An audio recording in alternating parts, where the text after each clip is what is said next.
So our focus today is on the banana kick in soccer and similar curved shoots in other sports. To understand the banana kick, we first need to know about the Magnus effect. This effect occurs when a spin object, like a ball, moves through a fluid, such as air. This spinning motion generates a force that acts perpendicular to the object's direction of travel, causing it to curve. This is the foundation for many curved shoots across different sports. Let's break down the science behind the curve. When ball spins, it interacts with the surrounding air. Due to friction, it drags the air along its surface, which affects airflow speed on each side. On one side, the ball's rotation moves with the airflow, speeding it up. On the opposite side, it moves against the airflow, slowing it down. This speed difference creates a pressure imbalance. Faster airflow results in lower pressure, while slower airflow causes higher pressure.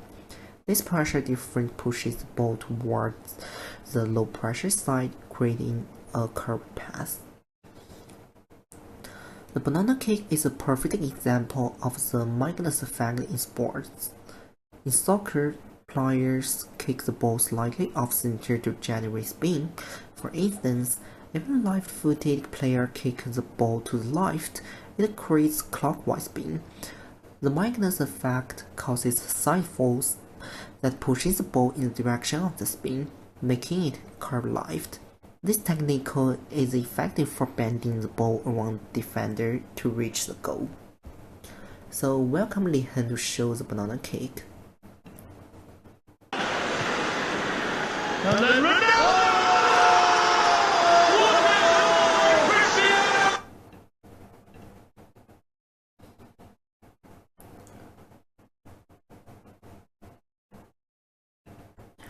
So thanks for Li Han.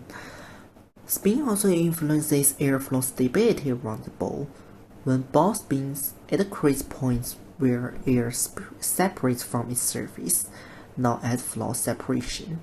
As the ball moves, this separate air forms small swirling patterns called vortices. These vortices help stabilize the ball's curved path by maintaining the pressure difference, allowing for a predictable trajectory. So let's welcome Powers to introduce the spin in the table tennis. The Magnus effect is also applied heavily in table tennis, where players use rubber paddles to impart lots of spin on the ball. Now let's take a look at a side spin serve.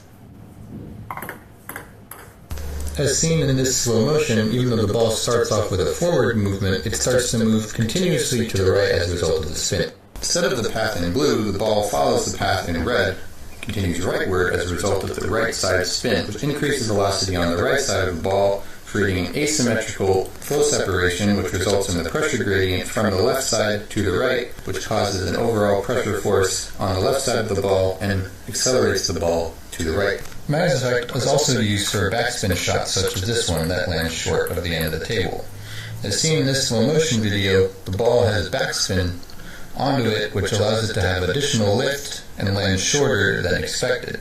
As seen in this drawing, the regular ball path would be blue. Instead, because of the spin seen in the diagram that increases the upward force, there is the flight path in red, which goes higher and lands shorter, because there's more time in the air and less movement forward. This is because the same pressure difference as before is now being applied onto the bottom of the ball, causing it to move up higher.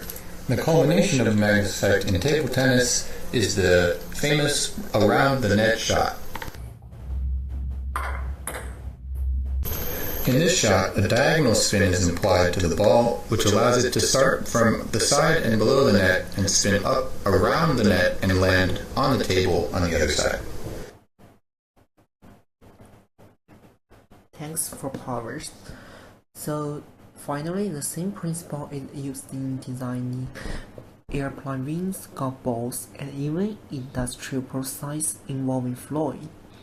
The Magnus effect explains why spin on a ball creates a curved path, allowing for the banana kick and other dynamic trajectories in sports. Thank you.